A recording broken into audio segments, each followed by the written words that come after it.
Hey guys, welcome to my review of Late Night with the Devil, the 2023 horror film. It was recently released on Shudder, which is where I've watched it, and I thought I'd share my thoughts and feelings about the film. The film is based around a fake TV show in the 1970s called Night Owls, where the host Jack Delroy, played excellently by David Dastmalchian, is on a quest for ratings to try and bump up his figures because he's fallen off fairly significantly over the past couple of years. One of the ways he wants to do that is on Halloween night 1977, he's brought on a number of different guests surrounding horror and the paranormal to try and boost up those ratings and get as many views as he can. The film is a really fun romp through this kind of experience, and it's done in a way that sets up the stage as if you're watching the actual live television show or the television show as it was broadcast back in the day. Alongside that, you have behind the scenes footage shot in black and white so you can differentiate the two, as well as using documentary style images to boost up some backstory, and a couple of sequences which are full widescreen, full color, just to kind of play around with the different aspect ratios and things like that to make Jack's mental state representative of on screen. He's supported within the show by his co-host, an excellent studio band that hits the nail on the head pretty much every time. They look and sound exactly like a US talk show band, but there's also a series of special guests that come on to kind of explore the paranormal to rouse the satanic panic kind of crowd. The film is very much set within the time of the satanic panic, and I think one of the things that's important to kind of recognise straight off from the start is that this film really isn't a horror film.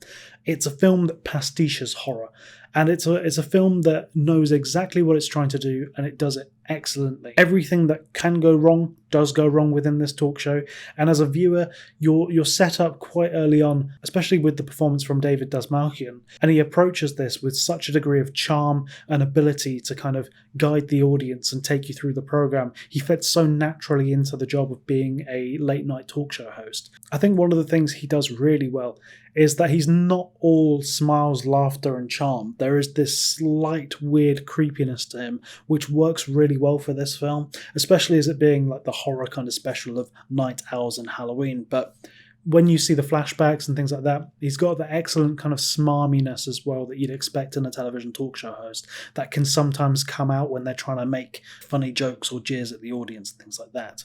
The first special guest is absolutely brilliant. He comes on and he's like a spiritualist, so he goes around the audience and kind of questions people as to what their names of their relatives might be and how they might be able to talk to the dead. The discussion about whether what he's doing is real, whether it's predatory, and the skeptic that's brought on second is absolutely wonderful. He's played by Ian Bliss, and his performance in the role is very good as well.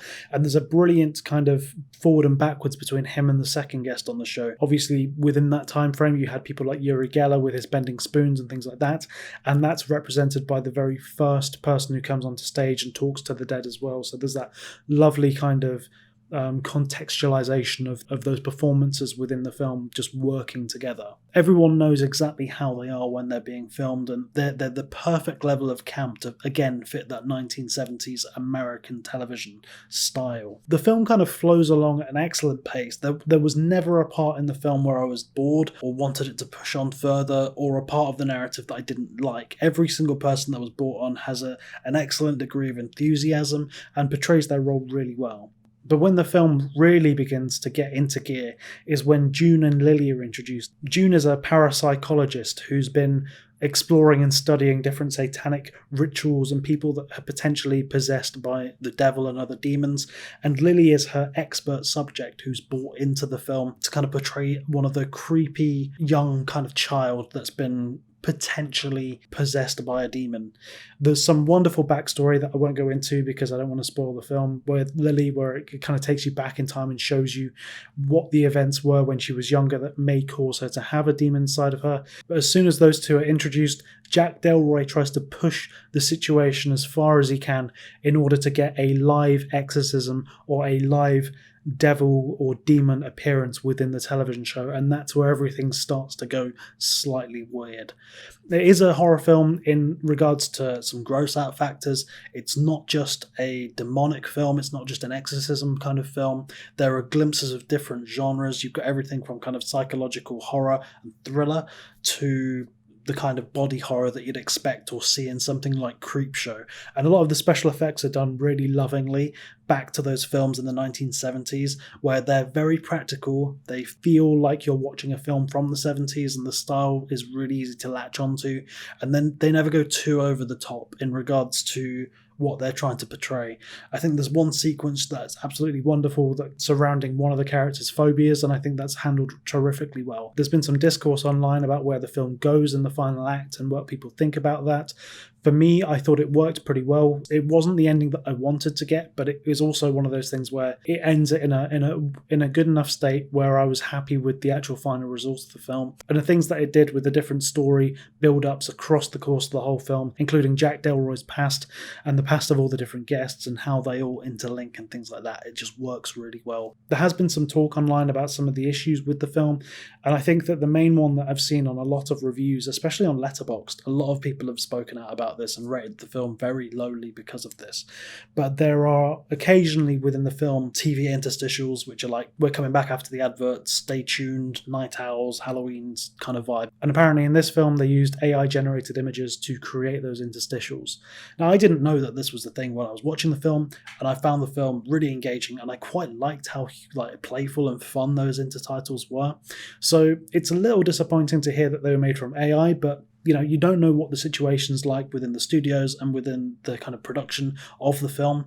And it's worth saying as well, at the start of this film, there's like maybe 12 credits for production studios. So it's obviously a very low budget film where they've been trying to get as much money from as many different people in order to make it. And part of me thinks, well, maybe there was like a budgetary issue with not being able to hire someone to do this kind of graphic design art. It may even come down to the fact that they've organised and booked this film in for screenings and things like that. They need final sign-off of the film, and then they realise, oh wait, we haven't done this. Perhaps, what's an easy way, a quick way of getting this sorted and producing this kind of image? And it's one of those difficult things because AI is something that can be really useful. I'm not completely against the use of AI, which a lot of people on Letterboxd and those communities definitely are. I don't know the specific situations I've said, but if they were in a tight spot and they used it in a way where they needed something immediately, they may have even used it as just an example or a placeholder, but then enjoyed how it looked in the end, so they just kept it. And especially for an indie film like this,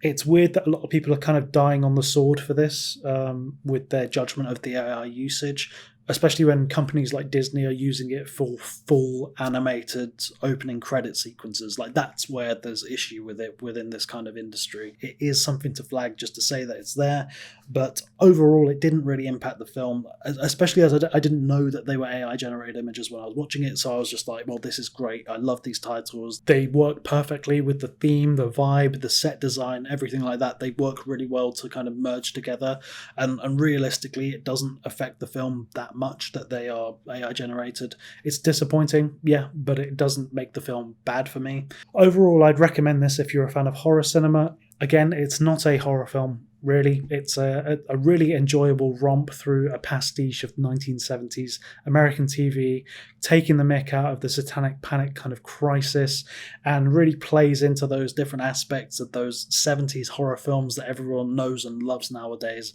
and really plays with that and makes it as fun as possible. I want to say again that David Dastmalchian has a brilliant performance in the film. Everyone plays their part perfectly well, and I would very much recommend checking it out to anyone interested in the genre because it is a lot of fun. So those are my thoughts on the film. Please let me know yours down below in the comments. If there are other films you'd like me to take a look at and maybe review, I'd be more than happy to do so.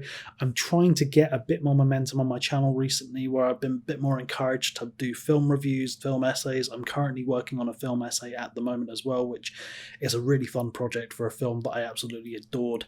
So hopefully that comes out in the next couple of weeks.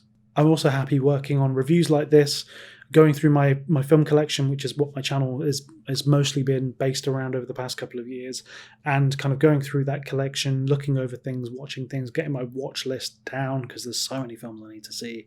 But yeah, if you've got any other recommendations for films or things you'd like to hear my comments or views on, thoughts on, please let me know down in the comments and I will reply to everyone, and I hope you all have a great day.